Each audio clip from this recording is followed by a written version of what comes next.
Bonjour à tous, c'est Gloria de Polyglotria. Alors aujourd'hui, je vais faire une vidéo rapide sur le test de l'application Duolingo.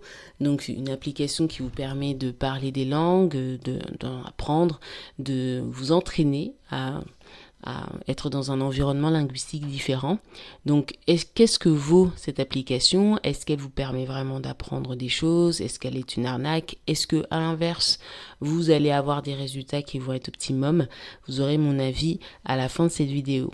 N'oubliez pas de vous abonner, de cliquer sur la cloche et comme d'habitude de mettre des commentaires, ça me fait toujours plaisir. Et c'est parti pour le générique.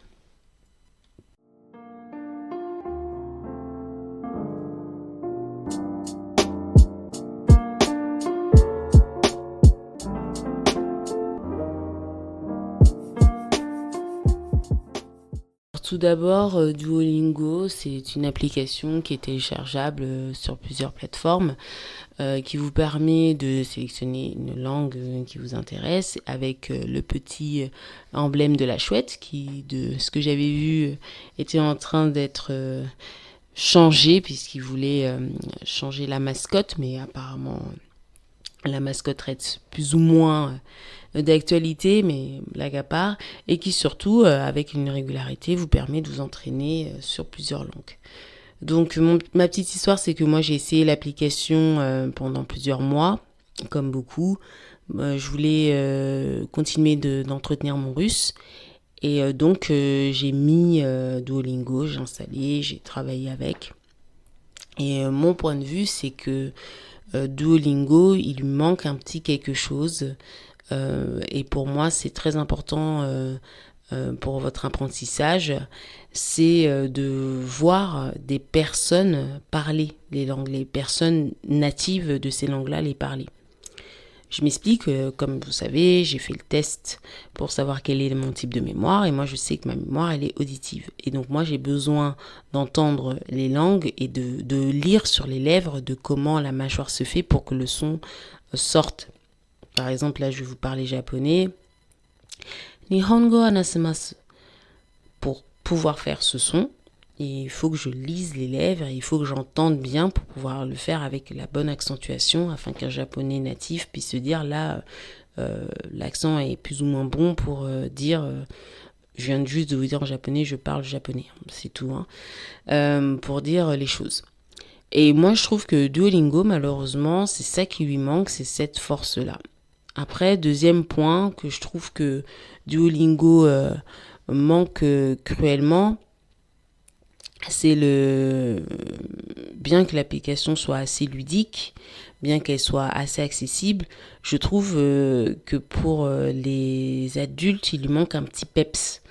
Je m'explique, pour un enfant, c'est bien les dessins, c'est bien de voir les animations, mais pour un adulte, pour que vous ayez tout le temps envie d'investir de votre temps, à avoir des points, à avoir des choses, sachant que la plateforme a beaucoup changé. Avant, il y avait un système, je me souviens, de niveaux avec des classes, on ne pouvait pas tout débloquer. Maintenant, c'est un système où on voit petit à petit l'évolution. Donc, il y a eu aussi du remaniement qui a été fait. Mais je sais qu'il y a beaucoup de pubs qui apparaissent, il y a beaucoup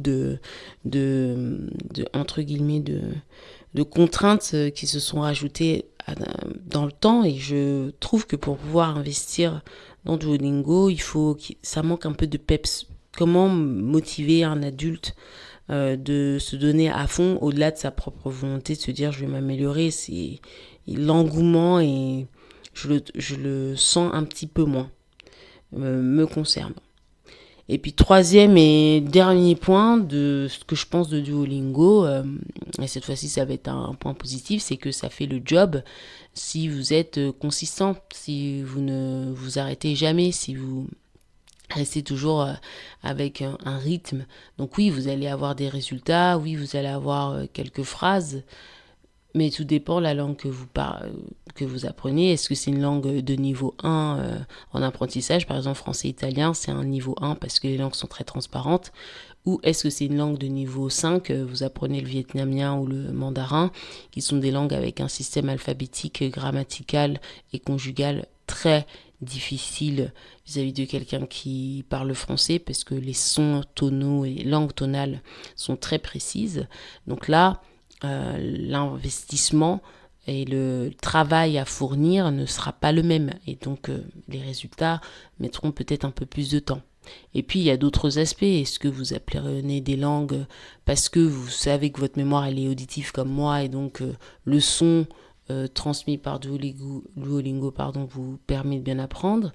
Si vous avez une mémoire visuelle et que vous avez besoin d'écrire et de lire, est-ce que vous trouvez que la plateforme est suffisamment efficace? Et bien sûr, si vous avez une mémoire de perroquet, quand vous devez répéter les langues, est-ce que les audiomies et la façon de prononcer sont assez audibles pour vous? Donc, posez-vous ces questions d'abord sur vous-même avant de voir et de comparer vos évolutions. Mais elle fait le job, mais la seule façon pour que ça marche, c'est la consistance. Donc, en conclusion, je trouve que Duolingo, pour ma part, c'est une appli qui est intéressante. Moi, je lui mettrai un 6 sur 10. 6 sur 10 parce qu'elle fait le job, mais je ne mettrai pas plus parce que pour moi, il manque un peu de peps.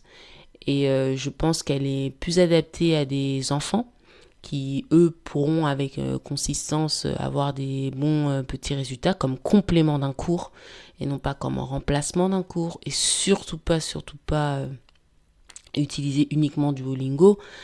Pour moi, Duolingo est un excellent complément. Je mettrai comme autre méthodologie, je vous conseillerais d'aller dans des rencontres polyglottes, de voyager dans les pays des langues que vous voulez aller, d'aller dans les restaurants des pays des langues que vous apprenez, de mettre votre portable et paramètres dans la langue que vous voulez apprendre, de regarder des films, enfin de faire d'autres travaux et non pas vous concentrer uniquement sur l'application si vous voulez optimiser vos résultats. C'était tout pour cette petite analyse. Je vous remercie de votre écoute et comme d'habitude, je vous dis à bientôt. Ciao, ciao.